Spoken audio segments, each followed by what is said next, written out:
Right, welcome. Why do I always say right first? Right, left, Fucking, no. middle. Welcome to this week's episode Up, of the... up, down, down. That's Shut up. wrestling. It's not. Fuck Lad and you. Dad Yeah, it is podcast. wrestling. What you been up to this week? Fuck all. Just watching football. That's literally all you've done. In fact, it's playoff week at the time of filming, isn't it? Yeah, so you've not been training I literally just trained. today, Yeah. but for the rest of the week? Once a week, that's fine. I train more than once a week. This is a one-off because it's all football. And I think day of filming is either FA Cup final today or tomorrow. I would check, but my phone's dead. I've not paid any attention because... Attention. England. Because Lincoln had a shit season, so... It wasn't all too bad. It's just we're losing all our players. Oh, we will be. Yeah, 100%. Irahon, O'Connor, they're definitely gone. Rowan will be gone. Yeah. Clucas has gone. Yeah. They've already That announced that he's Zayna going. Coro's got interest by Championship and Premier League clubs, apparently. So we either need to spend a lot of money or we fucked it for next season. I mean, that Rob Street did well at Doncaster. So he's going to be another Freddie Draper and be shit in League One. Come on! No, let's just keep some hope and touch the wood and everything that we need to do. There's no way this is wood. It's actually wood. Yeah, it's just cheap wood. Really? Why is there a picture of a penis On the table. I got Why have you got a pen in your hand? I got... Your mum started drawing on it, now you've drawn on it. Yeah, but anyway, we're this here. This one will just disappear. Oh, no, it won't. No, it Well, won't. there's a penis on the table forever now, guys. We're here to introduce this week's episode. Yeah. So, before we do that, nothing interesting to eat, just air fryer food, we went to that I'm Greek assuming. place. We did Greek Rose, yeah. Greek Brothers. That was good. I had cheese, chicken and chips, but it was still good. I had the chicken. I don't know what it's called, something Greek. Do you know what? It was really nice. We went to a Greek place and didn't get halloumi. No, but I had the Greek salad and the chicken. I really like halloumi. It was really good. I think it's a recurring thing that I like halloumi now, isn't it? Yeah. Yeah. But I'll tell you what I've had that was really nice. Just Bake It, round the corner from our gym. Won't take me, though, will you? No. Chicken tikka, jacket potato. Incredible. Why don't you just take me? Because you don't eat anything on the menu except for the cake. You're going to a bakery for cake. No, I'm going there for the jacket potato. It's called Just Bake It. You can have The a brownie. cakes are incredible. We Let have me had have the a brownies brownie, and stuff from goddammit. there. We have had them, your mum and I. We brought you one for WrestleMania. Hashtag give me a brownie. Put it in the comments. We actually did it for the WrestleMania. We even said it on here. I know, it was good. That's why I still want another one. Use your own money. I don't have any money. Well, unlucky. Get it in the comments. So if this hasn't interested you to do 5 stars on all the podcast platforms and recommend us and review us and share and all the other subscribing things that you can do, I don't know what else we can do, really. Oh, I know what we can do. We can introduce this week's interview. Why interview guest? We're not Guest. interviewing, we just chat shit for a couple hours. Wanted to sound a bit posher than what we are. We aren't posh. We sit here, there's a sofa there, we chat shit. It's great. One of the questions that you have set, right, and I think this is a debuting thing for this week's episode, is Tesco meal deal, right? No, it's been everyone. Yeah, we didn't do it for the first one. You didn't ask me my Tesco meal deal. No, because you're from the autism menu. It's a cheese sandwich. That's why. There's no cheat code for yours. When is there ever a cheat code for a meal deal? A cheat code is when you get the more expensive items, so it means you save the most money. Cheese sandwich, chili heatwave Doritos, Pepsi Max. Anything more, and that's just too much. Well, this week's guest. Do you want to say how you found going up there? Because we didn't do it in here. We're not good at England. Yeah, we went to one Mr. Nathan Cruz's house to do this, which was somewhat different. He's got a great dog. He talks. It was like a seminar for you, wasn't it? It was like you ask him a question, he goes down 3 different tangents, and you're all learning something from everything. So we're probably, I don't know if the decision's been made yet. Maybe, may not be a 2-parter. No, it is 100%. It's 100% a two-parter. We sat down for just over 3 hours. Yeah. And when we got back in the car on the way home, he turned to me and said, well, that was like a private seminar and a road trip, because on wrestling road trips you tend to have the stories and learn a lot, talk a lot, learn about the business. And for Ian, it was like a seminar and Wrestling that road name's trip. Dickhead. all into one. So it was a great learning experience for you. So hopefully, if you're new to wrestling or if you've been in wrestling for a while, this will give you something to learn as well as to listen to. I think Nathan's such a, and we say it in the episode. To me, he's the top of British wrestling. Like I've watched him for many years, both on shows and doing hires and being on our shows and all these different aspects of seeing Nathan. I think everybody can learn from him. So, hopefully you can enjoy this, but learn as well if you're in the wrestling business. Brew up. This will be a long one. So yeah, enjoy this and give us your feedback. Next week's will be Nathan again, the second part. And yeah, just let us know your feelings and thoughts on this first episode with Nathan. Yeah. So here's the interview. I'm not the interview, I'm me, but we'll cut to it now. Here's the chat. It's not an interview, it's a chat. Yeah. So here's the chat.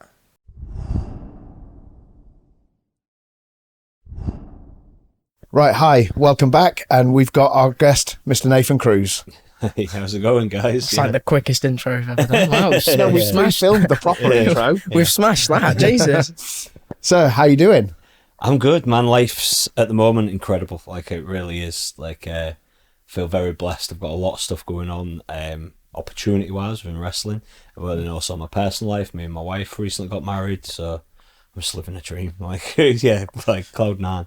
Yeah, it's. We saw the pictures of the wedding and looked incredible. Yeah, it was. I mean, we were supposed to do it in 2020, and then something happened. Yeah. I can't remember. I wonder what that was. Exactly. It was horrible because we had this. We'd saved for ages to do it. We always knew we wanted to do it abroad, and the idea was Jamaica because my mum's always wanted to see it. So I was like, okay, two birds, one stone, and then that happened. And me being a self-employed professional wrestler. TUI, I don't mind burying them for this. They held on to the money till like 6 weeks after we should have flown. It was like building up. So we know this isn't going to happen. Look at the world; it's in the lockdown, right? And even if we do have this wedding, what's it going to be like? Everyone's going to be 6 feet apart. So we was, yeah. Long story short, they held on to the money for so long that I was having to pay bills on a credit card because I'm no longer earning any money as a professional wrestler. And then when I got the money back, cleared said credit card, and it was just a case of saving again. But everything.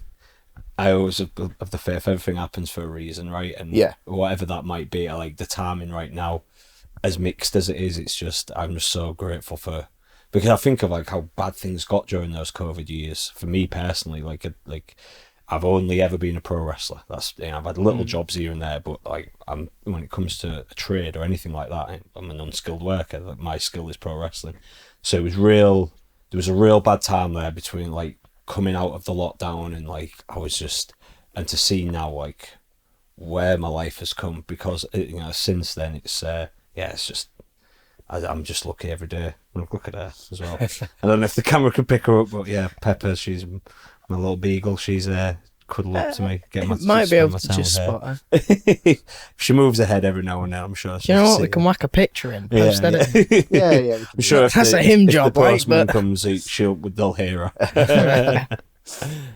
So, you've got the thing there. So, what we do normally is just have a little conversation with you about how life is. So, we've already started that. Yeah. Anything that you wanted to say your story, so people who already know you know a little bit more, or people who don't know you get a grasp. Yeah. So anything you want to put across to the camera and the viewers, this is your time to just have a conversation, really. Okay. I mean, well, my career or just wrestling, personal life, anything you're happy to sort of talk about. I mean, I am an open book. Like people, if you know me, actually. Nathan, not the character, which I think that was one thing I like for the longest time.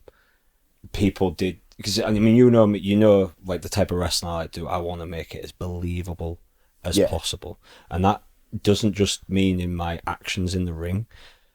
Back when I used to wear the 3-piece suit and stuff like that, it was all because like if any fans saw Nathan Cruz, I want you to think that I genuinely think I'm above you. I'm an elitist fucking prick, and do you know what I mean? That was the character. He was a bad guy, right? That's when wrestling's at its best, though, is when it's believable, and you yeah, truly exactly. Like, and you know, sometimes, I mean, and don't get me wrong, there was definitely, I reflect on some of my behaviour back then personally and go, oh, do you know what I mean? Like, maybe there was a point where that Nathan Cruz character was kind of, where was the line? Where you know, between reality and the character, 100%.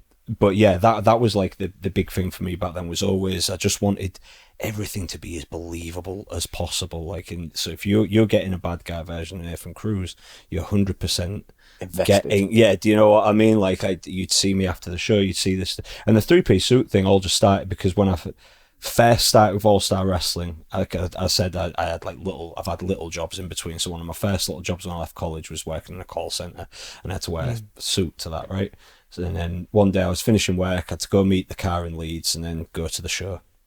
And Drew McDonald, who's no longer with us, God bless him, he saw me and he said, you know, why are you wearing the suit and stuff like that? And I said, oh, I just had work. And he was like, no, I think that's how we should be dressing.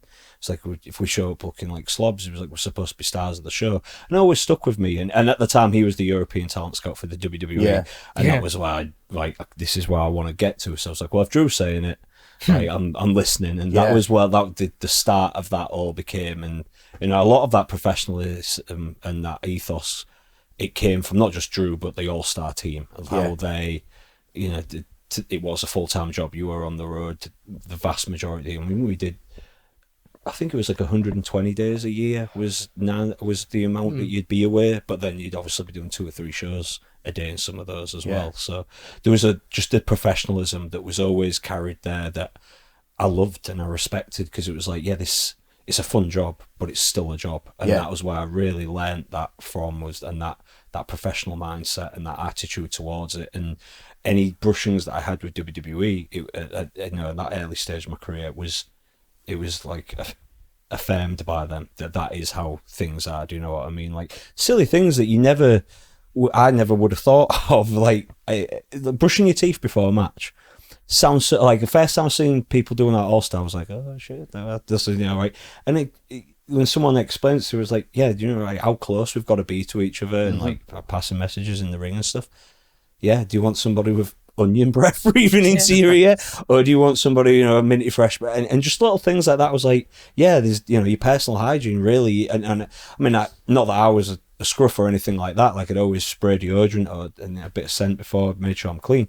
But yeah, just the brushing of the teeth was just something that I'd never picked up on. I never thought of, sorry. And then when I seen it, it was like, well, don't know. Yeah, that makes sense. Yeah, exactly. Yeah. Just little things like that. And I could go on a list forever about how, and I probably will throughout this interview, just how influential All-Star was of me developing, not just as a wrestler, but growing from a teenage kid to, you know, a 20-year-old man, and to this day when I go back now in my 30s, and I'll always have a huge, like, Brian Dixon's one of the most influential people in my life. Like, when he passed in 2023, and I think back to everything that I have in my life now, and in some way it goes back to Brian. Do you know what I mean? Like, my brushings with WWE, where I'm going now with this opportunity that I've got, and I wouldn't have got that opportunity if I'd not met Cash Wheeler, who I'd met wrestling for Brian, who's now one of my, in Cash's, Daniel is one of my best friends. Like, and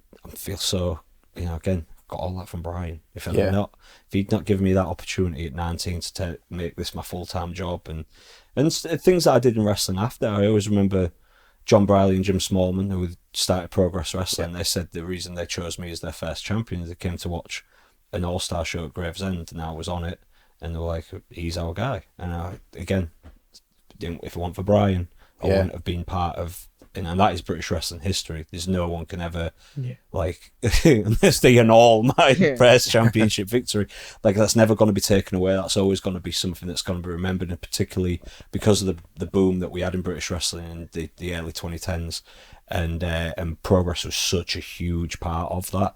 Like, again, I still, in such a huge part, all owe that to Brian, and it was for me, like, I had a fallout with him. And I think it was actually on an All-Star show we were on together. It was after the show. We did Ipswich, and then the next day Skegness. And I think we were told we had to keep the first and second match running a little bit longer until you and the other guys The arrived. Beast, yeah, we were stuck in traffic. I remember this. And the night before, I think I've been told this story before. there was everyone left me and a kid to take the ring down, and it was on the 3rd floor, and it was a real fun experience getting the ring out. And Becca had messaged Brian and thought, as Becca does, just give it everything. So the next day there was a bit of a fallout, but we did the job and everything. And so many things, I said to her, there was a lot that I learned from him, and I didn't work nowhere near as much as you did for Brian, but he was always so willing to help. And then just before he passed away, he called me and asked about a job in Scunthorpe, and he wanted my daughter to wrestle on the show, but she's in Liverpool now.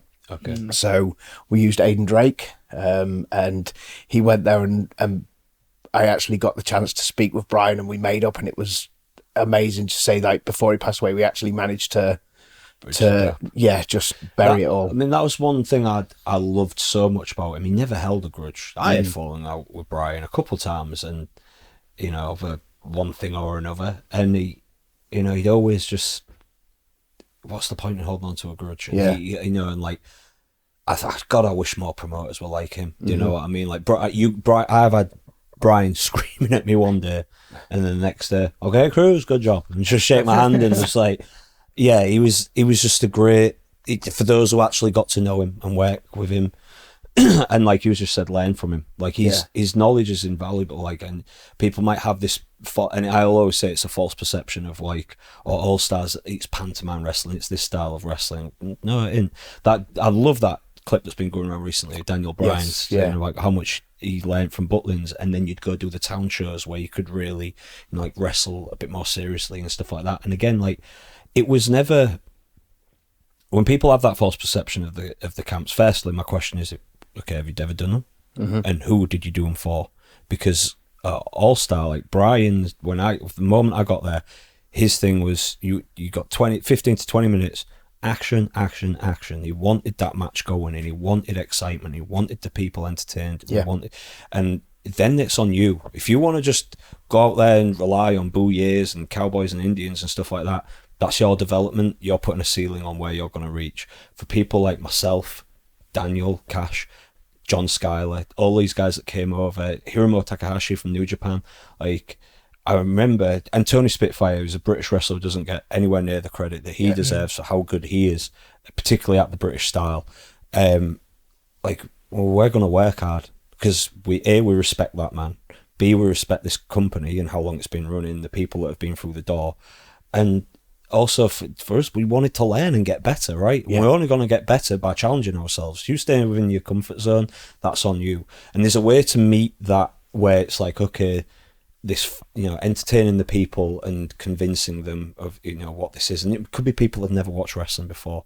And I always thought that was a great, valuable lesson, because when I had my first tryout for WWE, I remember William Regal giving us this big speech before, and he said, one of the great pieces of advice he gave us was, don't just work for wrestling fans, because wrestling fans are going to be so critical regardless. But guess what they're going to do every single week? They're still going to tune in. They'll have their 2 cents to try and validate their opinion on social media, but then they're still going to tune in every single week. Work for the people that get dragged there, for the girlfriends and the dads who think this is all hokey and all fake, because if you can convince them and entertain them, that's how you make business grow. That's the difference between John going to his job on Monday and he's at the water cooler with his mate and, oh John, how was your weekend? I took the kids to wrestling, it was a load of shit, exactly what I thought, all hokey and stuff like that. Or him turning around going, actually I kind of enjoyed it. It was entertaining, and then there was bits where, God, they were proper leather in each other. You should bring, next time they're in town, bring your kids along. And then they go along as a group. So then that, like, 2 or 3 has now become 6. And that's how business grows. And I just thought it was one of the most... And to look at any wrestler in this country that... When Regal was saying that to us, in my head, I'm just going, that's Rampage Brown. That's Rampage Brown. That's Rampage Brown. To me, and I've said, I'm very fortunate that he took me under his wing in 2010. But before that, I'd seen him wrestle. I'd actually wrestled him in 2009, and I started watching his stuff, and I was like, he's beyond good. Like, everything he does, going back to what I said about believability, I believe everything. Everything has a viciousness and an intent. And Drew McDonald was his, like, he'd kind of coached him and helped him. And when you watch Drew and work with Drew, it was the same. Like, I've never, like, especially when I was younger and I was like 19, 18, and you're in the matches with these grown men, and especially Drew, I think he was in his 40s by then. He had this career, and he's this grimace that he'll give you just before he throws this punch at your head, and you're like, holy shit. And then you wouldn't have known it. Do you know what I mean? You're like, oh my God, like, Yeah. that's a pro. That's how to do it, where it's like, this looks like you're actually annihilating me, and the people are on the edge of the seat, and you're seeing those dads and those girlfriends who think it's all shit going, they are like nudging each other and looking at it. That's the wrestler I wanted to be. From that point on, like, I'll always say Rampage to me has always been the measuring stick of, like, that intensity and that believability.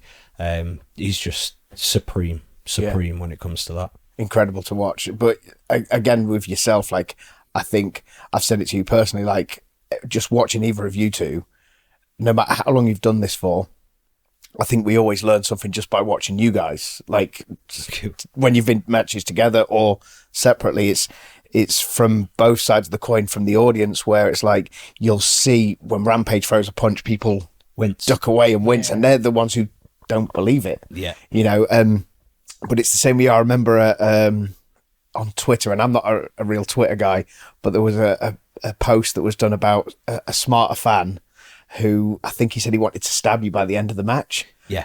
And I was like, that is exactly how to get under the skin of them types of fans. Honestly, that's like a career highlight for me. I remember the tweet. It was a guy he'd come to a Hope show, and he was with his girlfriend, I think he said, and he was worried because it was the first time she'd seen independent wrestling. Yeah. And he was like, God, I hope she enjoys this. And he'd done this post, and he said, like, a couple of the matches, like, she was there, but she wasn't there. She was on the phone. And he said that was until Nathan Cruz came out. And the way I just through my entrance and the little bit that I did on the mic before, apparently, like, she turned to him and went, this guy's a prick. And I'm like, straight away, I've got you invested. And I was working with Brady Phillips, another pro I think a lot of. And apparently by the time he did his comeback, like, this guy had said, like, his girlfriend was like, go on, smash him in, because she, like, wanted to stab me. She hated me. Like, I did my job. Like, that's what I'm there to do as a bad guy on that night, right? And to me, those are the best compliments ever. There was another one at Progress, and they said, like, she listed all the different heels at the time, but she was like, the only one that makes me physically want to hurt them is Nathan Cruz. And I'm like, good. Like, that's because at the basis of this, you lay a lot from, like, top guys like Shawn Michaels and things like that. What we do is emotion, and I'm very fortunate. I had people like Spud in my ear very early in my career when I was like 20, and he was teaching me that stuff. Like, you know, if moves in wrestling are like words, and if you could know every word in English vocabulary, but you don't know how to structure a sentence, it's just gibberish when you put it down on paper, right? If you know where to do them, why you're doing them, then it means so much more. And just picking that knowledge from him and then incorporating it into that stuff later on of, like, okay, how am I going to get to this point so that when, you know, such and such hits me with this, we're going to get the biggest reaction. And the way is just like a emotion. How am I getting to that point? What am I doing in this match to tell that story? So I'm really pissing these people off to get under their skin. And just looking at things in all forms of media, like, I always use this example when I do seminars, is The Lion King. When I was a kid, it was one of my favourite Disney movies. And I always remember when Scar calls up Simba's mum and she has to walk past the hyenas. And even though she's the baby face in that, she has this smug look as she walks past them. And as a young kid, I was thinking, bitch. Like, just got this, you know, who do you think you are? Like, and so later in, like, when wrestling, and I'm always thinking about how I can get those emotions, those little character traits for Nathan Cruz. That's Nathan Cruz walking out in front of Progress, ICW, those type of wrestling fans, like those diehards that are overly critical of what we do. Like, well, Nathan Cruz, like, you know, that's, however I feel about their overly critical behaviour, personally, dial that up to 11. Do you know what I mean? And make it absolutely. I'm so above these people. Do you know what I mean? Like these are so just little beneath. gestures you give. Yeah, isn't it? exactly. Just little things like that, and like, well, they're all there giving the middle finger, which as a British guy, I've always laughed at that. I'm always like, no, we do this. We flip two, not the one, and so they'd be giving me the one finger with a moody little faces, like like moody teenagers, and it's easy for me to just like laugh at you moron, and I'm walking past, giving the smug laugh and stuff like that. But I mean, yeah, absolutely, it was just zero character works. like it's finding those things of like, and again, things that annoy you, like, okay, that annoyed me, so I'm gonna do that, right? That's how I'm gonna make them hate me. And likewise, like when I was there was a point in my career, I think it was like 2013, I was like, okay, Nathan Cruz is a heel. I know that character, whether I'm at Butlins, whether I'm at a town show for All Star or NGW, or if I'm at an adult only show for Progress, ICW. I know the three versions of that character, and I know the source material. The weak point I had was Nathan Cruz as a babyface.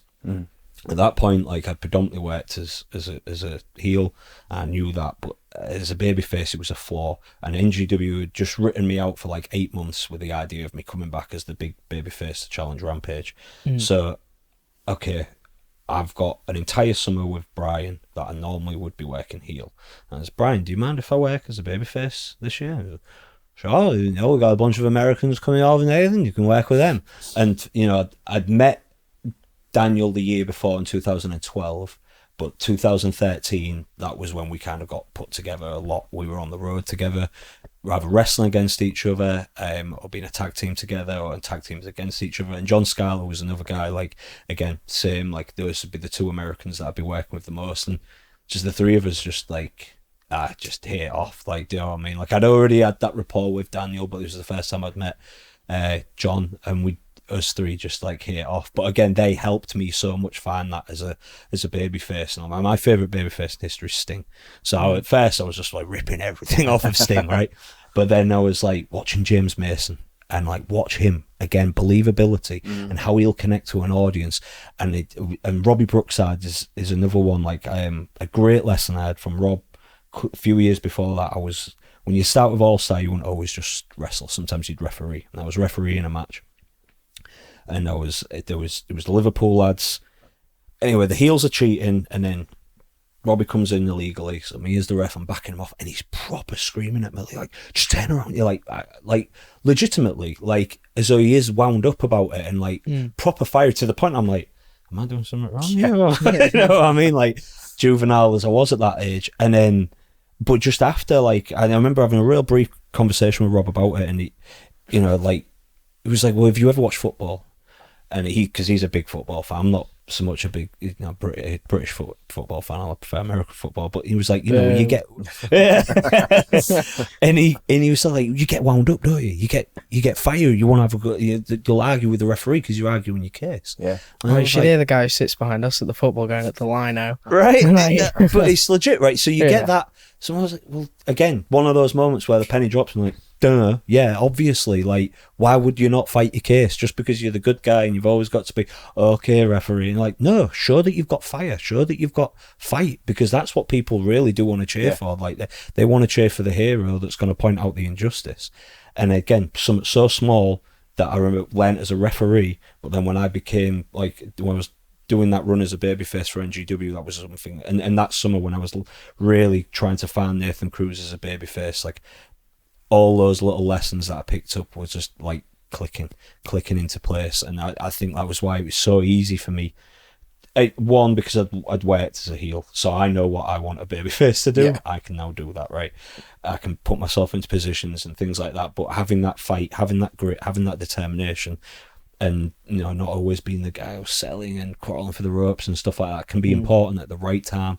But learning that from people like Robbie, from James, just either watching their work, being in the ring, picking their little brain, like just taking that little nugget here and there, and Brian, and going back to him, like asking him, like, what do you want at this point, and why should I be doing this? And he's seen, like I said, Daniel Bryan, Cash Wheeler, Sheamus, Drew McIntyre, they've all come through All Star. Like, so he's and then legends like a Rob Brookside, a Drew McDonald, Mark Rocco, like they all worked for Brian at some point. He knows his stuff. Owen Hart worked for Brian Dixon for crying One of my out loud. favourite matches from then was Owen and Marty Jones. Yeah, right, exactly. Wow. To this day, I still think it holds up. It's incredible. Ahead of the time.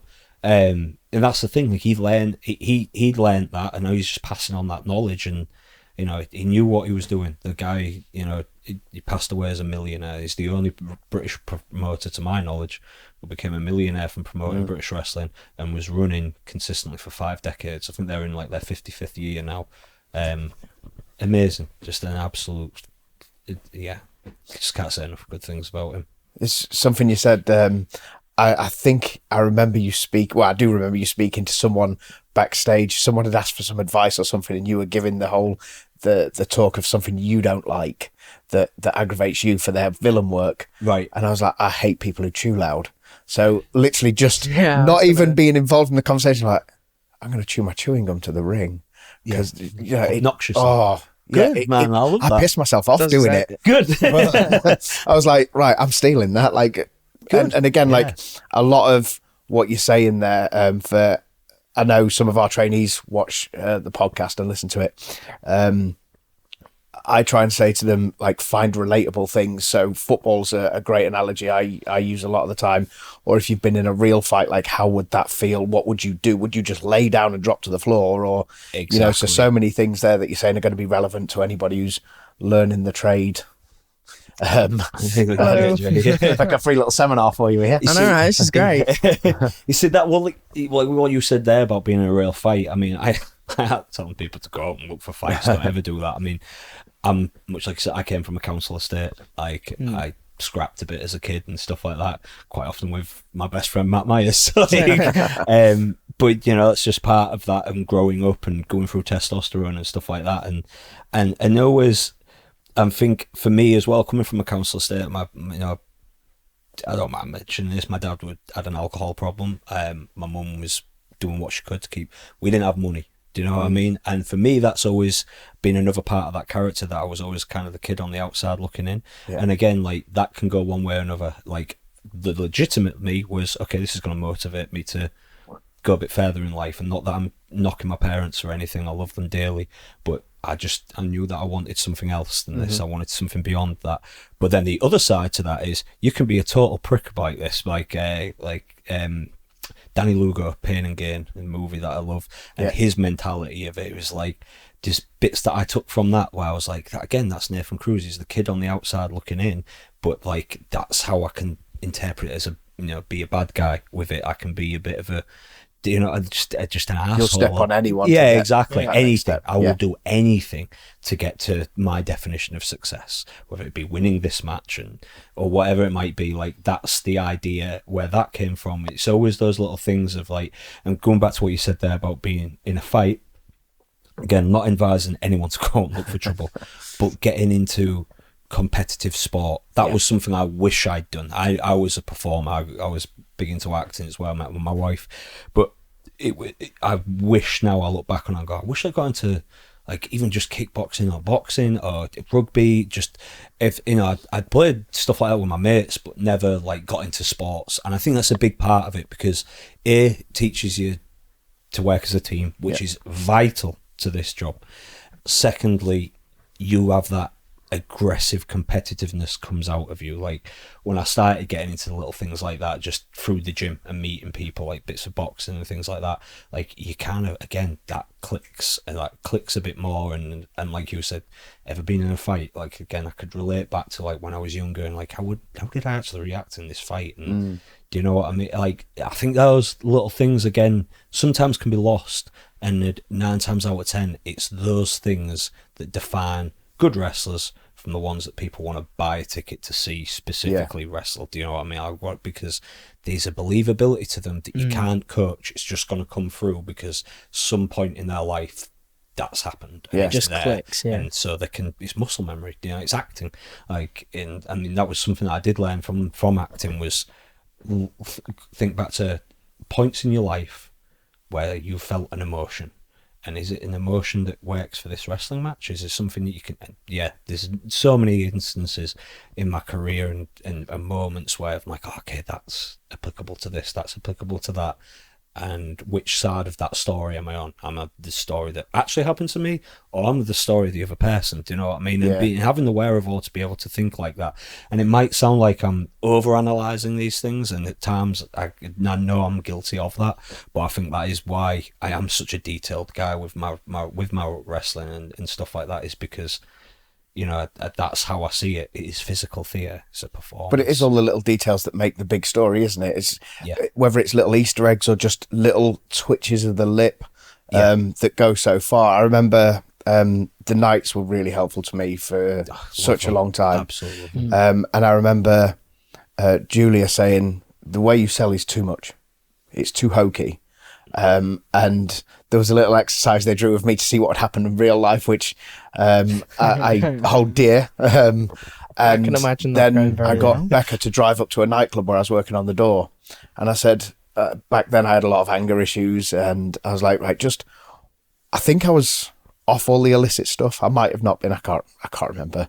But I said to her, just watch, and if you see me start to lose my shit, like, I want you to make notes of it. note it down. But stop me getting notes. arrested. Stop me getting arrested, because I'm on my last warning here. So, and she just watched this guy who pulled a little blade out, and she gave me every little detail of what I was doing before I flew at him. And one of the problems, and I don't mean this in a, oh, look at me type of way, but Clothesline. I find myself, I don't make eye contact when I get mad, and I start playing with my hands, and then I start saying things that you shouldn't be saying. Then when my hands drop and my eyes then look, it's like, right, and I find that the only thing I'd remember is the tunnel vision. Yeah. So she'd say that all these little things that were happening, I tried to put it into, especially What being we a do. villain, Yeah, but, yeah. you know, in them feud things. And I think I'd love to hear your opinion.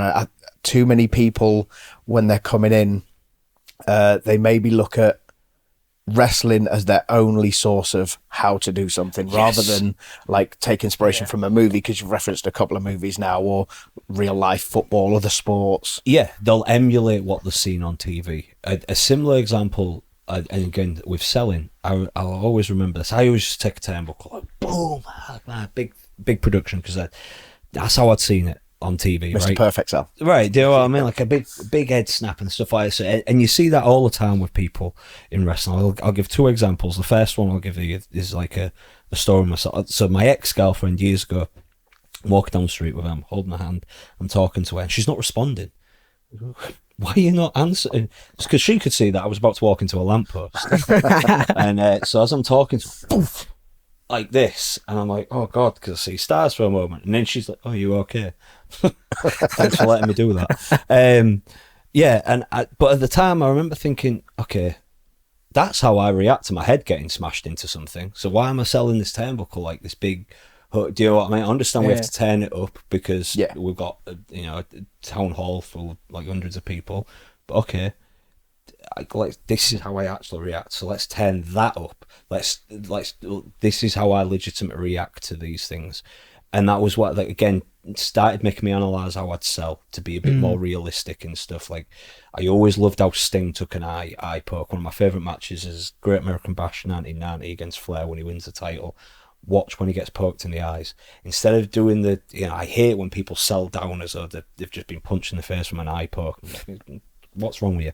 Like, instead, Sting like does this thing where he's holding his and he's like pushing away, like, to see if there's anyone in front of him, and it's so legit. It's like, yeah, that's exactly what would happen. And then for the rest of the match, he keeps going back every now and then, like, because if you get poked in the eye, it doesn't just hurt for 10 seconds. Nah. Like, you still wink, you know what I mean, for quite a while. Like, he's still like this, and it's hard to open your eye. Just little examples like that I just thought, like, that's more believable in putting that into your selling. And again, I think a lot of people they sell how they've seen things do it on TV. One of my big pet hates in wrestling is when someone's down and then the guy just puts his hand on the back of the neck and the guy just comes up to him. Is this a legit fight? You're both in the wrong, in my opinion. Because firstly, if I'm in a fight and someone grabs me by the hair, I'm not just going, all right, yeah, come on, kick the shit out of me. Get the fuck off of me. Do you know what I mean? First of all, I'm going to resist that. Secondly, have you ever tried to deadlift somebody's weight from the ground? It's not as easy as just putting your hand on the back of the collar. Nah. I'll always, if you ever, you could cut to a match of mine right now, and I know full well I'll be squatted down, I'll have them in a front face lock, and heaving them. Bring 'em And I've up. had people like rush up, and I'll put my weight back down. Like, no, because wouldn't look like that if this is a real fight. Like, I want this to, every aspect of it, I want to look as legitimate as possible, so that it's like when you go to the cinema, right? If I go watch an Avengers movie, I don't want to see the strings flying Chris Hemsworth past a blue screen. I want to see Thor getting flying through the air with Mjolnir. And it'd be very easy for the production studios to go, yeah, but it's just a film, you know, it ain't real. Yeah, I know, but I want to suspend my disbelief. Exactly, yeah. Like, and why? And to me, as a wrestling fan, because I'm still a fan of this, that's how I watch wrestling. Don't insult my intelligence. Like, I want to completely immerse myself in what's going on here, whether I'm, you know, still a fan watching this now, or the stuff that I'm doing. I want it to all legitimate, like, no holes, no point where people go, yeah, see, knew it was all fake, knew it was all fixed and stuff like that. And yeah, just why I throw that word in there, like, fixed is I'll always use that. Anybody who's watching this who hasn't wrestled, it's fixed, it's not fake. No. Like, It hurts too much to be fake. Precisely. Like, exactly. Like, I explain this to people all the time. Like, we train to avoid serious injury, so we know where to throw a forearm and stuff like that, but it doesn't mean that it doesn't hurt any less. You know, I use that example. Drew was real good at throwing a punch and it barely skim you, but if he body slammed me, I'm getting winded, because that's just gravity. That just happens. You can't switch that off, can you? Exactly. It'd be great if we could. Yeah, I mean, we'd all be able to That'd do be 450s, right? Yeah, exactly, right. You can get nicer rings to fall on that make it easier, but it just, it hurts. There's no denying that. And like, I was, just before we started recording, you're 16 this year, did you say? Yes. So I started at 15, and yeah, you think you're invincible. And even when I got to 10 years in, I'm 25, I'm like, I still feel fine. This is good. And you hit 30, and it's weird. Something just happens where your body's going to go, everything's going to really start hurting now. And like, it's, you know, it's very humbling at 34 to sometimes wake up and be like, okay, this is going to take me a little longer before I can start walking vertically. Like, I get up to go to the toilet and Little sofa surfing. yeah, right. Like, I'll get out of bed and particularly I've had issues with the left side of my lower back, like going into spasm and stuff, and I'm like, oh, hold on, can't fully stand. So I'm like taking this shuffle to the toilet and having a little sit down wee there, just because I'm still waking up here, and you know, I have a stretching routine that I have to do daily to alleviate my lower back pain and stuff like that, and all those things it just starts catching up with you. It's again why I wish more people would learn about why we do the things we do and build to them, because then you'll preserve your body so you can do this for longer. And you know, like, touch wood, I've had a couple injuries, but I've not had anything serious that sidelined me for like a year or anything like that. And I've wrestled 1,900 matches, and I'd like to think I've done a good job in those matches. You know, like, I remember someone saying, like, writing a review about me, saying that I've not seen anything great from Nathan, but I've never seen him have a bad match. And like, okay, some people love my stuff, some people might not like. I'm more of a sports entertainer than I am a pro wrestler, so I understand that might not be his cup of tea, but that's a good thing to know that he's never seen me have a bad match. I'd hate that. I'd hate anyone to think like, oh god, that sucked. Do you know what I mean? Like, you'll at least get something good. Like, it might not be the best match you've ever seen, but you'll at least get something good. And for those people that do like my approach to wrestling, my sports entertainment style, and they do think what I do is, you know, great and stuff like that, all the better. Like, cool. As long as I'm not leaving anyone unhappy. That's my main goal when I go out there is, does it believe it? Do you enjoy it? The promoter's happy? We're safe? Sweet. Cool. We're getting paid. Yeah. It's always a nice bit in there. Yeah. The thing is, I'm like 2 matches in, going back to the whole wrestling's fake thing. Right. I'm 2 matches in, and I've already got a little clip that I can just send people for whenever they say that. So, first singles match I've done. Second, because I've worked a camp, and I'm taking a super kick on the floor, and you can see me really obvious, get the hand up ready to take it, and I've watched it back a few times. I just get kicked straight in the side of the face. I don't know if the mark's Still a little mark is there still a little mark there, yeah. And I've watched it back a few times, and every time I watch it, the thud just gets louder. It's like, yeah, this hurts too much to not be like, mistakes can happen, and that's another reason why, like, I'm so big on professionalism. And to me, the ultimate question is, can you do the job? Can you do this job safely? Not saying you don't have a place in the job. There's other things you can do. There's ring announcing. You could be a manager. You could be general manager's character. There's other places if you still want to be a part of this show and this production. Absolutely. But ultimately, for me, that is the question. Can you do this job correctly, professionally, safely? Is everything going to, you and your opponent going to come out there looking good and also unarmed? And if the question is, I'm not too good at doing a body slam because of this excuse. Well, if you can't do a basic body slam, get out of the ring. And I have no qualms in telling people that. I mean, I'm not looking at anything other than that. I am looking at what you bring to the table as a professional wrestler. That is all I'm seeing, because this is the job. Shouldn't have left that door up when we got flies coming in. Yeah. Pepper's going to start going mental. We have a little thing where there's a fly as a guest on every episode so far. So When we go back to film the intro, there'll probably be one there. Yeah.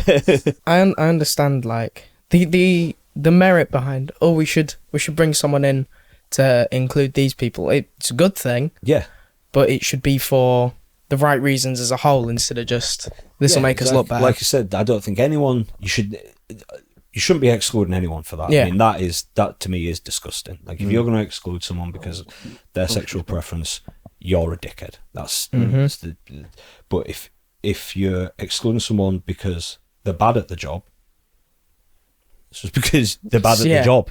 That's what it comes down to. But they're the ones who make all the noise online, aren't they? But that's the issue, is that, like, I think too many times people are worried about, the perception that people put out on social media. The previous years that I've had a Twitter account, it's been run by someone else in the last 5 years, just because I can't be arsed with it. It's a headache. A lot of it's not necessarily real. And my biggest example of that is, apparently, I didn't know this because I just watched the TV show, Jey Uso has a lot of heat. Apparently, he shouldn't be in the position he is. He isn't this, he isn't that. I wouldn't have known any of that because I just watched a TV show where I watch arenas and stadiums going mental. Yeah. And when I look up their, what they've made in merchandise and revenue, he's the top seller. So, you can have your pockets of opinion there, but when it really comes down to what this is and those people are enjoying themselves, those people are buying the merchandise, that company's making money, business grows. Yeah. Ultimately, then that's you're entitled to your opinion. I don't know what's happened, but I mean, if it was something horrendous, absolutely, yeah. God, yeah. There's a difference. It's normally trivial that. Little things, isn't it? Yeah. There's a big difference between like someone who has never wrestled thinking that somebody isn't a good worker. I hate when people who haven't wrestled use that term, because do you know what that means? You don't know what you're doing, mate. Do you know what it's like to take direction from a producer? Do you know what it's like to be told, actually, you did have 10 minutes, but now we've only got 5, or that this match is actually just designed to make that guy look good and done right? Do you know there's so many elements that go into it that people don't know. They're just thinking that every match is an exhibition of this guy. No, it isn't. It isn't at all.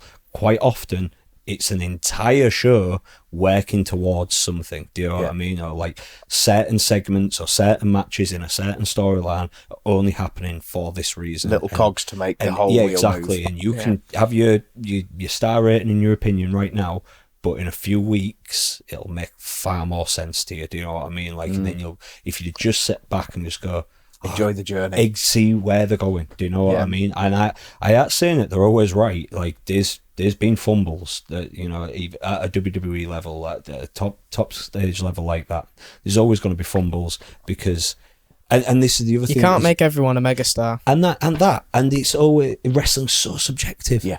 It's a variety show, for God's sakes. Like, I know what I love about pro wrestling, and I know other people like different things that, I've got a friend of mine who, what match was it recently? There was 2 big dudes. It was Braun Strowman versus someone. Jacob Fatu. Might have been that, yeah. And he was most excited for that match. Because he was like, I just want to see 2 big guys smashing the hell out of each other. Yeah. Do you know what I mean? And like, as where me who loved like Eddie Guerrero and a Shawn Michaels, like and a Bret Hart, like I want to watch those type of matches, right? And then my favourite wrestler as a kid was The Undertaker, with the big theatrics of the entrance and the character that was so, again, even though it was so outrageous, I was invested and I believed in it. And to me, like, that's that's why star ratings should never, ever, ever, ever It be shouldn't taken so dictate, seriously because Or it's influence one, your decision. yeah, or It shouldn't influence yours. dictate Yeah. your opinion on It's it. If one, you're it's one person's opinion. if you're thinking about, oh, I actually quite like that match, but some guy on the internet said it was only 2 stars. Oh, I actually hate it. Boo! Get out of my building. It's like, what are you doing, mate? Yeah. But at least it's not at the level of football where they'll go out and fight about I mean, who's their favourite one. Yeah, exactly. And Okay. if you know, about that'll never make sense to me. People Football getting culture's fights. just Yeah, mental. exactly. We're Like- getting fights of a win and loss, or this player did that player. You mean that player who would happily Go to the other team. Go to the other team for the right amount of money. Yeah. Okay, that might Actually- be some misguided. Actually, loyalty. your football club's too close to us, so we'll batter you for it. yeah, exactly. And don't get me wrong, I love football, but the culture of it sometimes The makes it a bit- tribalism's stupid. I mean, It's some absolutely of stupid. my favourite movies are all about football tribalism and stuff. yeah. in, Green Street, Green Street. fantastic movie. Yeah. But We again, a named- lot you can take for wrestling from them sort of movies. We Oh, named yeah, the show I've- after Football Factory, didn't we? Yeah. I remember Green Street. There was a match I had with somebody, and it, what was it? JJ? No, it wasn't JJ Gale. I'm so sorry. I forgot this guy's name. It was down in London somewhere, and I said like it was a no DQ I quit match, and I said, "You ever seen Green Street?" There's a moment right at the end where the guy gets like the nightstick out and he's real vicious, and he's there was just this moment, and I was like, we're gonna take that moment from this movie, like that's what we're gonna use that right there, and yeah, just again adding that sense of real aggressive violence to it, and that character that I was referencing in that movie was a piece of shit, and my character as a heel at that point was a piece of shit. Like that's what we're reflecting here. Do you know what I mean? I think that's another thing when people get a bit too critical about wrestling, of like, oh, you know, that was pushing the envelope a bit too much for me. Like, is it a reflection of society though? Because that is what wrestling is. It's a reflection of society. It's what's taking place, whether it be in legitimate competitive sport or whether it just be in, you know, the world in general. Everybody still talks about the Attitude Era some 30 years on, right? Almost now, 25 to 30 years on. When did from the Attitude Era end? I think it officially ended at 01. They all say after WrestleMania 17 it dipped down, but It's like I think 24 years ago. I think it was like 2002 is where WWE officially kind of, it was like get the F out and then moved to WWE. Whenever and John ruthless Cena said ruthless aggression, that yeah, was the time. exactly. 02. So that's where we're going from, right? And but like all that still gets spoken about, and a lot of it was shocking. But it was because that was where the world was at. Yeah. If you was to look at any form of media at Music that time, was the same. Music, Jerry Springer. The Jerry Springer show. We mentioned South Park earlier. Even The Simpsons at that point was a bit more like on cuff of like things it would say and talk about. Again, nothing. I aren't saying in 2025 it's acceptable now, but this is what you have to look at is where was pop culture then, and then if we are looking at the world now and what pop culture and what society is like, if you have those represented properly within wrestling, there's a lesson to be taught. So yeah, if there is elements of society that you don't like, but it's represented by a scumbag heel piece of shit wrestler, as long as it isn't properly offensive, do you know what I mean? Like they are just being a dick, like yeah, go for it. Do you know what I mean? To me, I feel like that's a reflection of society, and as long as you're not portraying them to be a hero, you're teaching people a lesson there of like, this is good, this is bad. Particularly kids who are coming to watch the show, like you want to grow up to be like, say when I used to do like the NGW Butlin shows, you know, I want you to grow up to be like Justin Seisman and Robbie X. These are the heroes, these are the good guys with good morals and good virtues. Me and Lucas Steele are the ones who are cheating every match. We're the ones who are, you know, being absolute dicks. We're trying to get under people's skin. It's such a simple lesson. I think at times people again lose sight of that in wrestling. Like that, that's the point. You know what I mean? When people like, I could go into a bunch of examples of it that you look back on it now, because you're looking back on it now. Yeah, that's the point. Like we have progressed as a society. So you can't, do you know what I mean? You can't judge what happened in 1999 in 2025. Like it's You've got to night take and it day. for what The it was, world's haven't you? different. What you should be going is, hey, isn't it good that it used to be a bit like this, but now we've got it to this point? Do you know what I mean? Like we don't have these silly bra and panties matches anymore. We actually have really good female wrestlers like a Bailey, for example. I'll shine her up to the end of the earth. I think she's incredible, amazing. Yeah. For my money, the best female wrestler in the world. Like she's so good again at portraying emotion, whether she's a good guy, bad guy, athleticism's there. I believe everything she's doing. She's aggressive. Everything to me that makes a good professional wrestler, she exhibits. And yeah, if we went back to 1999, she might not have even got a look in. No. And that's a sad thing, right? That's a bad thing. We have progressed in those areas, but then for those areas that we still need to progress, as long as it's a bad guy that's portraying that, be a bad guy that's portraying that, because you're pointing out a fault in society, in my opinion, anyways. So I say something very similar in that if a bad guy, you can be a bad person in life. You know, we've all got bad sides to us. We all do things that will piss other people off. But it's trying to, again, like you say with the kids, it's trying to show that the bad guy can win for so long, and you can cheat and get your way here and there, and eventually you'll get caught out, and eventually you're going to lose. So it is like a whole lesson. And then the heroes and the lesson, that's something that, like, for me myself, coming out of like the COVID years and then into where we are in wrestling now, when I first came back, I was still the bad guy, but I myself went through a lot personally, because this thing that I'd done since I was a teenager, that was my life, has gone. Yeah. Like, and now it was a big thing, and like everything that happened with WWE, we'll get into that in a moment, kind of flooded back to me, and I had a depression, like a real bad depression with it, and I had a long journey of like self-reflection upon like my mistakes that I'd made, and I know I'd made some, alone them right now, and I'm probably still going to make mistakes, because that's being human. Human nature. It's human nature. You fuck up, you learn from it, or society progresses, and then you have a look at them. No, actually, see the point. And do you know what I mean? That's the spirit of debate and becoming a better person and stuff like that.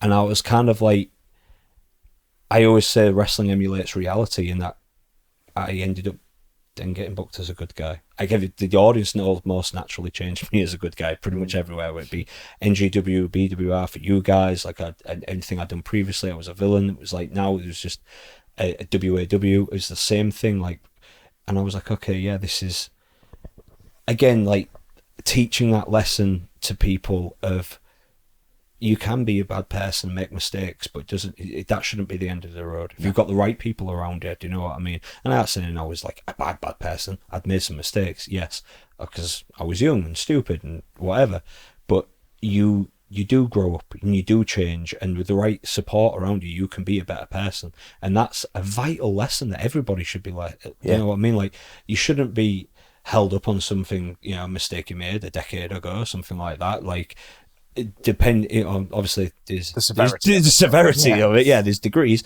but you know, like, if it's a juvenile, stupid mistake that's, you know, it's not criminal activity, yeah, like, you can become a better person. Because otherwise you're just teaching people there's no hope. Yeah. You fucked up. Absolutely, yeah. You fucked up. You're perfect from the minute you're born. Yeah, exactly. Otherwise you get cancelled. Otherwise, yeah, you fucked up. That's it. Yeah. So, all right, so am I just giving up on life now? Do you know what I mean? Like, that, what a horrible mindset to have, like, and to put out into the world is just toxic.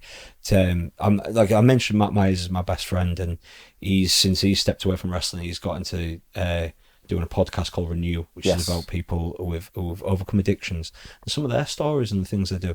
Again, like, and so many wrestlers that we know, like, if you didn't forgive Eddie Guerrero and Shawn Michaels for their mistakes, you wouldn't have got their second half of their careers, which both of them, in my opinion, are better than the first half. Like, phenomenal stuff.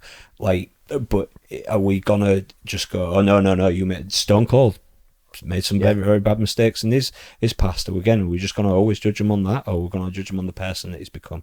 Like, and if you can show that hero's journey within wrestling as well, I always think that does it teaches an important lesson that yes, you can make some mistakes, you can turn a corner. Define you. Yeah, exactly. You can turn a corner, and obviously through heel turns, you see the other way, right? And but ultimately, you always end up like the egg on the face at some point or another.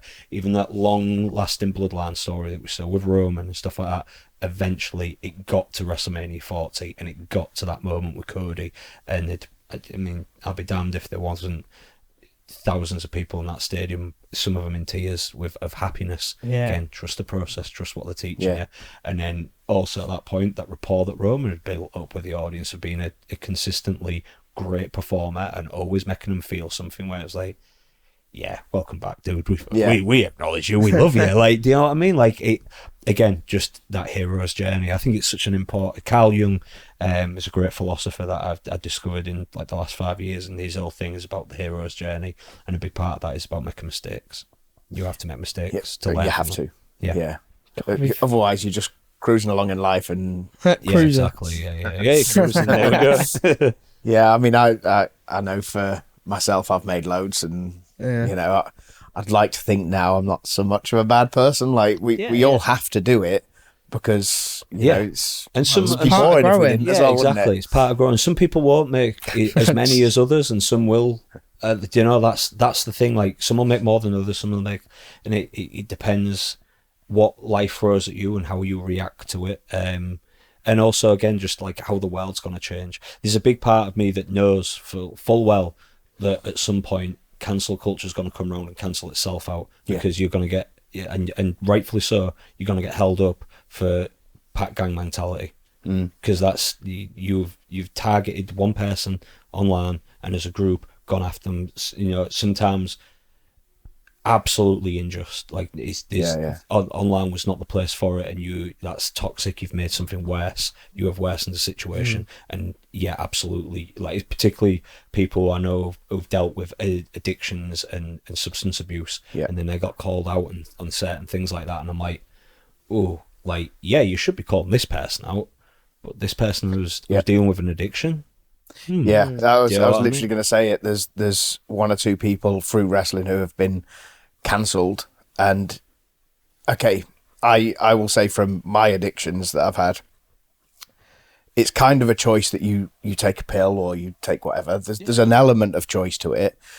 With mine, it was when I broke my back, so a lot of strong painkillers, sleeping stuff, and then you needed stuff to wake up, and they weren't prescribed the stuff to wake you up. So, you know, I chose, right, okay, I need to be a lifer, I need to be doing this. So you take these certain things, but at the same time, and I'm not justifying it in any way, but it's a necessity at that point. Yes. Yeah. You know, and seen that happen to so many people. Yeah. It's such a, you know, my biggest lesson learned, my oldest did something at school where we were questioned about it, like, my dad's a bit of a zombie, but then when he started using cannabis rather than the stuff the doctors give him, he's a dad again. You know, I can't remember the exacts of it, but those pills, I'd be sleeping all day, you know, and was I really present, you know? So you can't, I don't think you can cancel somebody on what they've done under them addictions, because yes, there's a certain choice, but it's not you doing it. I have an uncle who still to this day struggles with alcoholism, and I know when he's had a drink, because he's a completely different person, like how he talks, if I'm more emotional and things like that. And it's, again, I think that's why I get so passionate about that, is that I just feel like if any of you try to judge my uncle for that, do you know what I mean? I'd be furious, because how dare you? I know the good, kind-hearted, genuine soul he is, and everything he did for me when I was younger and things like that. And I can't look past that just because of this blemish, because I know that's not he's not in the driving seat anymore. Yes. And I've seen that happen to friends in wrestling. And and this is why I'm happy to talk about it, because I know that there'll be plenty of people who might see this and my opinions on this, disagree and attack me for it. And like, again, I just pray for you that your close friends or your family never go through it, because if they do, and you're the support system, it's going to end tragically. And I know it's going to end tragically because I've seen it happen. Be more empathetic. Life isn't, you know, like, some people just struggle with life. Like, I'm quite thick-skinned. I've been around situations from younger, things like that have made me who I am, that make me more thick-skinned to those type of things. Some people just find it so difficult. I found it extremely difficult in like 21, 22, having to get up and do normal jobs. And that might sound stupid to somebody, but for somebody from 19 who was a full-time professional wrestler and just been living the dream, and then, you know, I'd never had, and then when we bought this house, again, still a full-time pro wrestler. So then for me to first wake up on a Monday and go, oh, this is what it's like to hate your job, and know that for the next 5 days I've got to do this, like I am imprisoned to this. And that's genuinely how I felt, imprisoned. Like, that was oh God, it was so challenging for me. Like it was so, and that'll sound stupid to somebody. Do you know what I mean? But it's not their life, is it? Exactly. Equally to them, the idea of being on the road for 3 weeks straight. I mean, in the summer, 6 weeks straight. Yeah. 7 weeks straight. Sorry, 6 days a week, living out of a suitcase in a chalet or in a travel lodge, and not really getting much sleep, and I mean, still go to the gym, set a ring up, or entertain people, and do all. To some people, that'll sound like, Jesus Christ, that's a challenge. But I thrived off that. That was like, I can do this all day long. Like, this is great for me. Everybody's challenges are different. Yeah. And you need to respect that. You need to empathize to that, and you appreciate that. Like, again, something that I feel I was forced to learn through those lockdown years, and I'm so glad I did, because there was a big part of me, because I'd lived my dream when people, I'd see people doing the 9 to 5, and to be part of me, but well, get out. Do you know what I mean? Like, because that's a privilege that I'd had, that I was at the right place at the right time, and the right opportunities and the right people came along. It could have very easily not worked out that way, and I could have been in a job where I did have dreams, and it just faded because I had to get this job, and this job took over to make sure that I was paying bills and things like that. And it was a great humbling experience, and again, one that, as difficult as it was, I wouldn't change it, because I look at the person I am now for it, and I'm so grateful that I had that turnaround, that again just made me view life and the world and people's situations differently.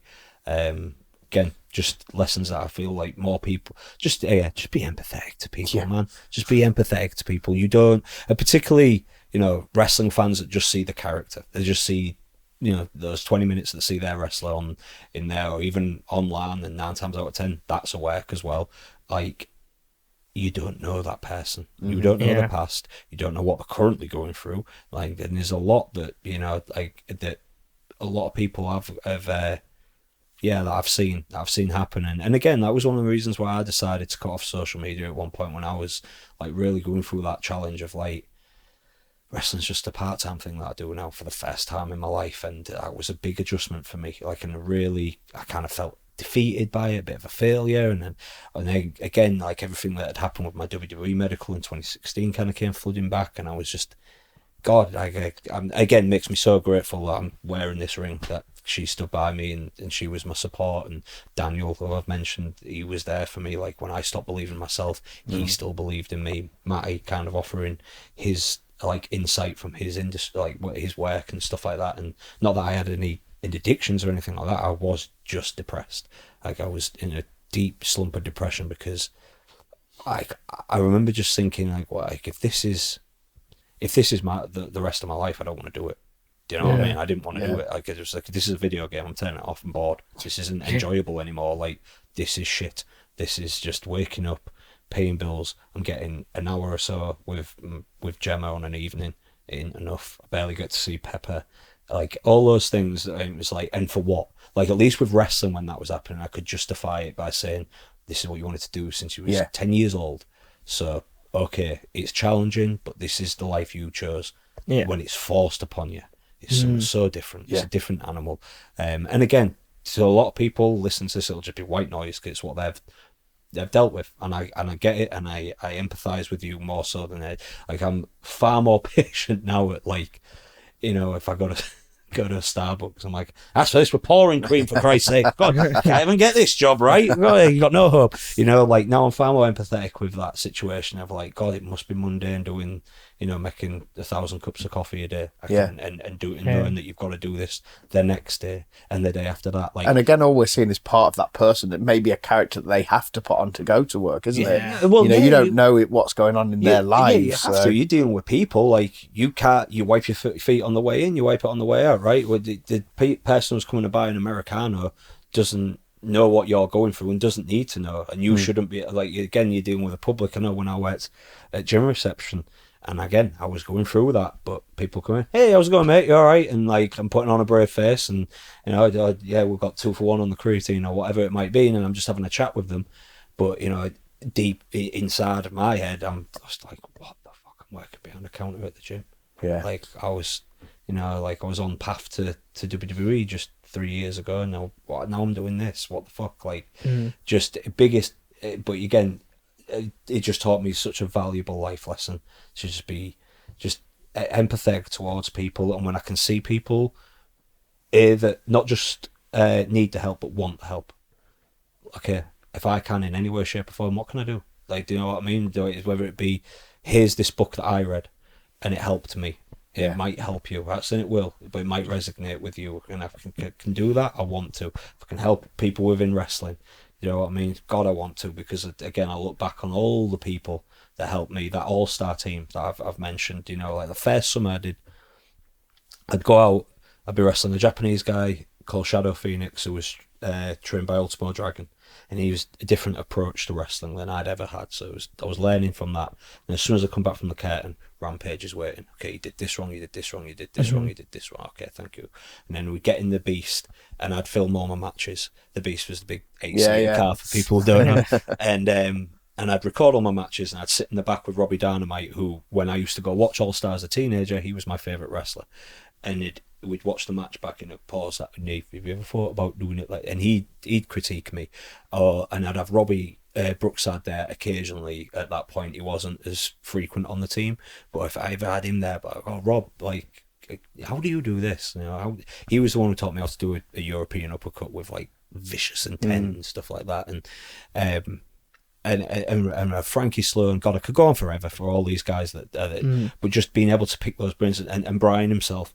You get to the end of those 6 weeks. So like the next day, I'd be able to go out and correct those mistakes, and then come back and it'd be like, okay, yeah, you corrected that, but then you did this, and this. Do you know what I mean? And the end of those 6 weeks of that first summer that I did for All Star, I remember just coming out of a completely different wrestler. Like, because I'd learned so much on the job from all these different minds. And again, that's why I try my very, very best. If people want it, I will offer it. Because it is a great segue, because one thing we want to speak about is the guys you've trained. So your offering of help is like, I don't even know if you realize how much you do it. I know you obviously do, but like I've said, like, just I've been there listening. One match we had at the engine shed, so front face lock on the floor, it was just such a small detail. I'd hold him down as if it was legitimate, and you did the face lock to me and just turned my face to the camera. I was like, why have I never done this? Just little things. So like just little things like go such a long way. When Ion said, oh, do you reckon we'll get a chance to speak to Nathan? Because the guys you've trained who work for Fight Factory every week are brought up your connection with them. That's cool too. So just if we can get into a little bit just about like to quickly off topic, it's the first time we've actually been on this plan, because we've ended up talking to fucking Socrates over it. This plan's got like meal deals now. We'll just skip straight to near the bottom and just go to where is it, advice. There you go, we've done that bit. But like the guys you've trained, Reese, Rogan, Jack, HMD, Quill, Scott Bell, Ace. You've had a part to play in Ace, and he's like my first like wrestling student that I actually got out on the scene. I'd say it was Ace. Like, he started with me in late 2013. Started getting him out on the scene in 2014, doing a few, and then I was good in. I was in with Mega Slam, so 2015. I was like, can you use my lad for the summer? He needs experience. He did that. He joined All Star in 2016, did a summer with us as well. Like, again, he's like the first student that I had that I was like, okay, because I was developing as a coach as well. Do you know what I mean? So that was like the first time I was like, here's someone I've trained from like bumps to, and I want to put out there and put my name to. Reese and Rogan, obviously, again, like, but they came a bit later on. There's Kaz as well as another one who's brought up. I mean, Kaz was more, I just give him advice. Do you know what I mean? Like, we were around each other. At that point, I was like, I just teach fundamentals. I'd be the coach that at the sessions would be used as the example. I'm teaching this, Nathan, get in. And then, you know, they'd use me as the example. So Kaz was a bit different. It wasn't like I took him from the ground and taught him to train. But yeah, I've definitely, I mean, he's a good friend of mine, and these things that we just have conversations about wrestling, right? 9 times that is where a lot of this comes from. It's not necessarily like you learn the physical side of it, but a lot is here. It's how you get to it, what you're doing, and why you're doing it. And yeah, he is someone I'll have I've been able to impart that knowledge that, and again, it's just experience that I've picked up. Do you know what I mean? It's not, I have to say, some of them will be like, this is how I see it, but a lot of it is just like, okay, Rampage taught me this, James Mason taught me this, Drew McDonald taught me this, Rob Brookside taught me this, Tony Spitfire taught me this. Like, I'm just passing on what I've learned from other people, you know.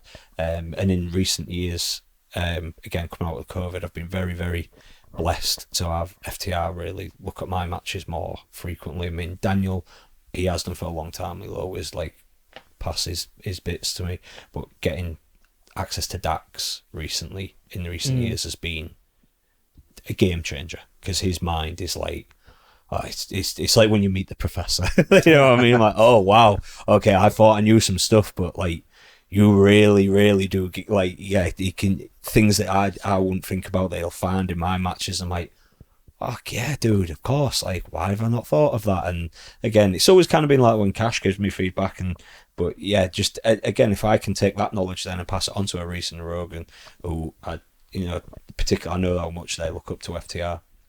I'm like, well, I've learnt this from who I believe many believe is the best tag team in the world. You guys want to be a really successful tag team.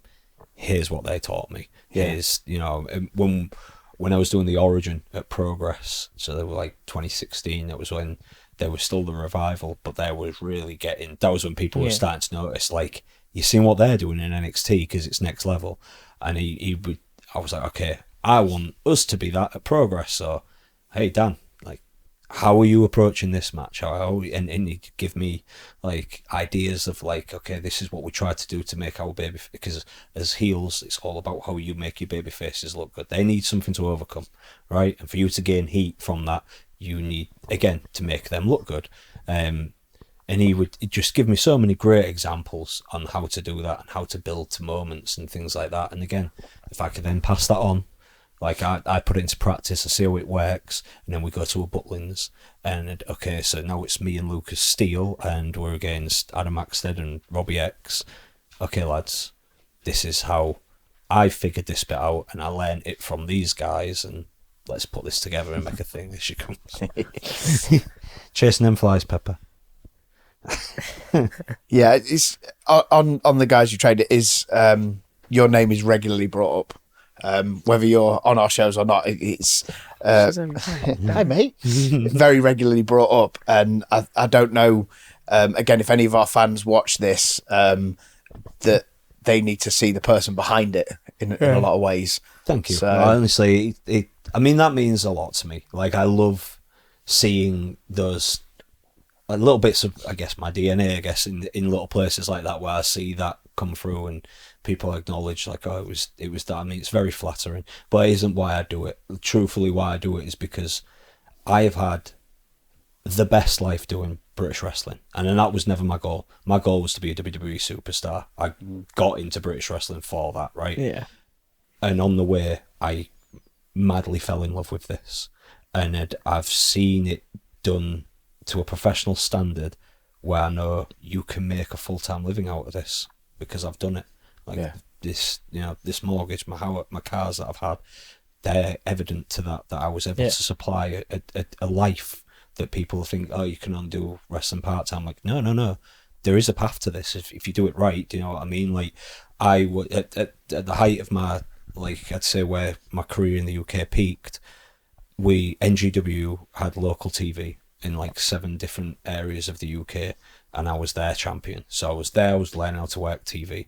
Then, as I mentioned, I was doing the Origin stuff at Progress, and I was working regular on an internet heavy audience, do you know what I mean? Like, getting that attention on me. But then I'd still maintain a full-time schedule for All-Star Wrestling, where I was still getting to work Butlins, I was still getting to go to town halls, I was still getting to wrestle. It literally in the summer, one of the runs that you do, you do 2 on the Tuesday, 2 on the Wednesday, 3 on the Thursday. You'd have Friday off, but I'd always have an indie. And then 2 on the Saturday, 3 on the Sunday, you'd be off on the Monday, right? That was just one of those, and you're setting the rings up, you're tearing them down, and you're doing 20 minutes on those shows. Like, I remember this Canadian wrestler called Brody Steele. He did that run with us once, and he said, I don't know how you do it. That my music started playing on that third show on the Thursday. I had tears in my eyes. That was crazy. I was like, I'm not joking. It was because it was physically demanding, but I mean, when you love what you do, and particularly again when I was that young, it didn't matter. But even later, when NGW had the Butlins runs, and I remember Maxted joining us, and he was like, "Nathan, how have you done this for like 10 years? I'm shattered." And that was like week 1. I was like, "Don't worry, mate. Your body will get callous to it. You'll get used to it." And when we did that, we was doing that 6 days a week for 7 weeks. We'd have the Monday off, but Megaslam would have Bridlington, which is 40 minutes from this house. So I could have been at home, but I always chose to go and do that because I just wanted to stay consistent. And again, there was a lot of young talent that were coming through that I wanted to work with and be like, hey, like if I can just offer you this little thing. And a lot of what my advice is about how to have longevity in this and how to do this as a full-time job, because that's what I wanted this to be. I didn't want it to be part-time. And I'm not knocking people who do that. Like I said, Matty, my best friend, it was his part-time job. And that was where he was happy to be. It's cool. Like, that's fine. But for me, like, this was it. Like, this is what I want to do. So how do I do that? And again, being around all those guys at All-Star and learning those little things from them, it taught me so much on, okay, this is, as they call it, the job. Like, this is the job. This is that way of life. And I try to impart that wherever I go and show that to people. Like, you can still build an online profile, but you can also be doing this. And if you can find that fine mix where you can adapt to any show, you'll always have a job. You'll always, you know what I mean? Like, don't have a hole in your game. Like, you have your strength. My strength's been the heel, I'd say, and I'm a good talker, but I don't want to go in there and people say, I need someone for a British Holds wrestling match, and me shit the bed. I want to be able to go out and do everything. Like, I need someone to do comedy. As long as I'm the guy getting my egg on the face, I can do that. I need a baby face, I can do that. I need a heel, I can do that. I need a guy to get squashed, I can do that. I need a guy to squash someone, I can do it. Do you know what I mean? Like, tick every box and make yourself marketable. I know one of the big things that Brian loved about me that offered me that opportunity was, at the time I had the sunglasses and the feather boas and I was the prima donna, right? And Brian just saw that and was like, you know, I can put that in the poster material. And within no time I was on the front cover of the magazine, and there was one of the front covers of the magazine and it was just me and Spud. Like, that was the magazine. It was just us two, and I was like, wow. Like, there was a big moment because, again, I used to go watch All Star when I was like 13 at the Hull City Hall, and I remember looking at the back of the magazine to have the list of the dates, and I said to Matty, I was like, if we ever want to make it as full-time wrestler, like, this is where we need to be. Look how much they're wrestling. Like, I just instantly, like, that was my ambition within the UK. Like, this is going to be the closest thing to replicating a WWE schedule of being on the road and entertaining, like, people, not necessarily always wrestling fans. This is where I need to be. So to get to that point that Brian did, he told me the last time I saw Brian,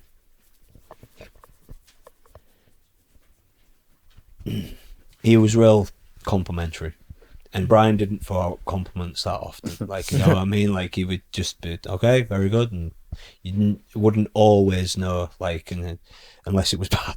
Come with it. What the fuck was that? Fucking shite. I had one of them once. Yeah, no, I've had them as well. Like, he you know, but then, yeah, it was at Dudley, and he was blessing me. At this point, he was badly, he had the oxygen tank and stuff, but he just took me to a side, and it was me and Joel Redmond, which, again, like, you know, I'm working with somebody very, very good there. And he just told me, like, he said, you know, you've always been one of my favourites that came through here, and just, my show's always better when you're on it. It just meant so much to me, because, again, that was, if I was to look at my goal within the UK, that was it. It was All-Star. It was to get to All-Star Wrestling. That was why I wanted to be. I know, regrettably, maybe I did see that as just, not just as a stepping stone to get to WWE, but that was what I was looking at as in career point of view. But, you know, now I older, and I look back on it, and I just realised just how important it was to me in my life, and giving me the life I have now, as I mentioned earlier, and moulding me and things like that, and it opened that path up to WWE. Like, I know full well if it weren't for Rob Brookside, I wouldn't have had that WWE tryout, and then I wouldn't have got in front of Regal, who then ultimately led to, you know, what happened with the NXT UK thing and stuff like that. Like, and yeah, just, yeah, I've gone on a tangent. I can't even remember my point here. I was just got a bit emotional thinking of Brian. Well, it's you spent so long with him. It's It is. It was touch a chord, isn't it? Yeah, it did. The day he passed, it was. I was wrestling with Ospreay at Progress, so you imagine you've already got like a bit of pressure there because like I love telling the story as well. I'll tell about me and Will because I, as a human being, I've got so much respect and love and admiration for him. I'll tell you where that stems from, but like, yeah, that day there was already a bit of pressure on me because I definitely had like a bit of self-confidence issues coming out of the lockdown and after that, like, because wrestling had changed and stuff like that, and I know like people are ready to see new talent, so who gives a fuck about this guy from, you know, was at his peak like 6-7 years ago, right? So it was like, I've got something to prove here and stuff like that, and God bless Lee, like, I don't think he knew the magnitude of the news that he was dropping, but he just said, "Oh, Niff, you might have known him, but Brian Dixon just passed away." And I was about to go do a photo shoot for him and like a talking head thing, and I just froze, and I was just like, I knew it was coming. Like, a few of us knew it was coming. Like I said, I'd seen him recently. I knew he wasn't well, but it was still like, I just had this, and I went to the toilet. And I just broke down. I was crying my eyes out, and then I got a phone call from Skylar. He was crying as well, and we were both just like. And then I had to get into headspace. Do you know what I mean? I'm about to go wrestle one of the best professional wrestlers in the world, and I've got to deliver here. And then that was it. That was what was getting me through. Was like, I was the first Progress champion because of Brian, and the wrestler I am now because of Brian. I owe it to him to go out there right now and give this the best performance, the one that he'd be proud of, the one that this audience is going to be proud of, the one that Lee's going to be happy with. You know, like, I just wanted it. Just let's fucking smash this for him. It took a while before, and then like it was like after that weekend, which is like, so it was 2 years ago because it was the bank holiday weekend. It was Strong Style 16 tournament, and I got to come home and it's kind of sunk in a bit, and I was like, fuck, like, and then I started reflecting on that point in my life and just all of those guys. I remember I bought Frankie Sloan, like he loves like nice whiskey, so I bought him a nice bottle of like a limited edition Jack Daniels, just because I realised, like, fucking hell, like when I was 20 and I didn't have a car, he was driving me all across this country so that I could gain experience, so that I could earn money, and he was just reffing these shows, and he'd been around like 27 odd years at that point. And the other good thing that I always picked up from Frankie was that I in all the years I was around him, I've seen him have one bad day. One day where he was in a mood. Never. And if anyone had a reason to be annoyed, we'd have, like I said, I'd fallen out with Brian. We all had like little moments where we were fucking ranting about something or other. I never really got that from Frankie. And now I look at it now, I'm like, what an example, what a role model he was, like, because he was just loving being out on the road and doing his thing, right? And it was a big thing where I just really started reflecting upon that point in my life. And yeah, just like you said, Brian was such a big part of it. He was so influential, and yeah, that match with Will was so special to me for so many reasons. And yeah, for being that day that we lost Brian, but yeah, he was in my heart the entire time I was out there. Like, he saw something in me, and I'm going to show these people why the most successful promoter in this country in history saw something in me. Pressure creates diamonds, right? Yeah, exactly. As I've always kind of thought I've done well under pressure with that type of thing. Like, yeah, just as long as you give yourself that moment, breathe, find that self-belief. You know, I did when I first wrestled at WWE. I was against the Usos, and it was at Liverpool Echo Arena.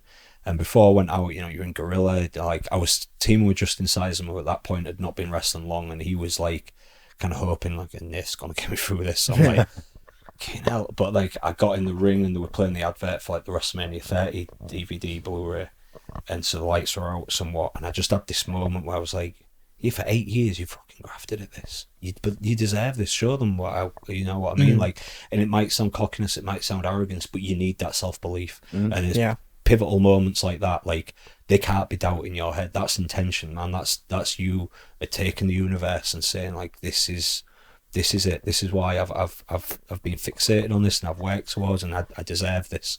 And it was like that moment where it overcame me, and I'm like, okay, yeah, let's own this. And it was that same match, that match at Progress with Will.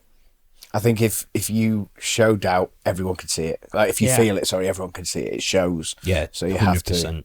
I mean, I know I'm going to speak for my wife here, and she hates me doing this, but I know we've both been saying for so long, and when we heard about the WWE thing, like we were like, if anyone deserves it, you know, there's a group of people in British wrestling, and I think you're right up there where we've always said you should be there. You know, like and she did a social media post the other day. So big champions of you and getting to where we think you deserve, and you know where I think a lot of people think you deserve to be. Yeah, thank you. I mean, yeah, what happened with WWE, it was just one of them things, and I look back at it now, I'm like, God, I wish I reacted better to that, but it was difficult, you know, like I'd been on this path for so long, and you trust in the process, now you're here, you've done, I think I'd wrestled 2 or 3 matches from at this point, and I'd gone and done my talking head, and I remember the producer Joe, who was like, you were the best one. Like he told me as soon as we'd cut, it was like, you've been the best at this so far. Like, so I was like, I'm in a good place here, didn't think. Then you go do your medical and you find out you've got high blood pressure and we can't honour this contract. And like, what? Like within a sentence, that 10 years of hard work, all those things, it's just gone. And for me at 26, to try digest that was so difficult, and it took a long time for it to sink in. Like it wasn't until, because like after it, like both Regal and Robbie they were like, you know, we might be able to sort this out, like go see your doctor, and do you know what I mean? And my blood pressure reading back here was fine. They said, oh, there was probably anxiety, just a lot of ups and downs on it, but ultimately they had to announce the brackets, and that was when I got taken out of the UK tournament. And it was like, I remember getting that email, and I was in bed and I just read it and I put it down, and I laid there just staring at a wall for God knows how long, and I was like, come on, you got to get up. I got up, made myself breakfast, was trying to go on my day, and I went to text Dan about what had happened, and as I was texting Dan, I just overcame and started crying my eyes out, and it kind of hit me. And then I'm a big believer now in what you put out to the universe is what you'll get back. I became a very negative person. I was bitter, and I wasn't doing things to help myself either. Like, the only time I was happy was when I was away wrestling, because I was still getting to wrestle, and I'd come home and I couldn't get that out of my head. Like, fuck, you were this close to everything you ever wanted, and how was it? It's something out of your control, and I couldn't get to sleep, so I would come home and I would just sit up drinking bourbon neat with tramadol, which isn't a good mix whatsoever. But in the moment, it was right. It was the thing was like, it's the only way I can get to sleep. Yeah. So I'd sit exactly where you are right now, AJ, and I'd get in at like 2 a.m. Jem would be asleep. She didn't know about. I think she just thought I was drinking. She didn't know this about the pills with it and stuff. And I was just doing that until I'd be like, okay. Well, I'd be like going up the stairs, like fucking. And I remember just thinking, this is fucking ridiculous. What am I doing? I got to like towards the end of the year, and I started to knock that on the head. Well, the pain pills I did, the drink I didn't. And then 2018, WOS happened, and another thing that happened was Lucas Steele. He was training with us back in like 2012, 2013 when I was like an assistant coach, but he decided, and he stepped away, and for whatever reason he was now coming back, and he asked me to help train him. I'm now the head coach, and I just saw, fuck, here's this guy, 6'4", 240 pounds, charismatic, good looking. He gets it because he loves it, and he was around it when he was very young, and it was just like, okay, now I have something to put my energy into. And through WOS, like we started having Gabe Kidd on the road with us for NGW on the Butlins camps. We started having Kip Sabian with us on the road, and I was like, okay, now I can offer something to you guys. Like, do 3 in particular. Like, we also had Sid Scala, but he was there already. He didn't need my help. As well, these 3, there was just little bits that they still can help. Max did another as well, and they all had great attitudes. They all wanted to learn. I'm like, okay, Miles, I can help you guys, and that just revitalized me, and then I got over all that, And I was happy again. I was like, yeah, this is great. I'm a full-time wrestler. I'm on national television now, and I'm helping these guys who are probably going to go on to do great things. I'm not saying I was right, but I might have an eye for talent. And That's mum ringing me. and then Just gonna have to ignore her. yeah, we got to. It was just like I said. Then the lockdown hit again, and it was like all that came down again. Just where it was like, God, if I'd not failed that medical, my financial situation would be different. Join us next week to hear the second part of this interview. Really, we do appreciate your time in listening to these podcasts, which we're just still kind of winging. If you could give us 5 stars, if you could share, and all the other stuff we ask you to do is very much appreciated. It takes 2 seconds and it doesn't cost a penny. See you next week.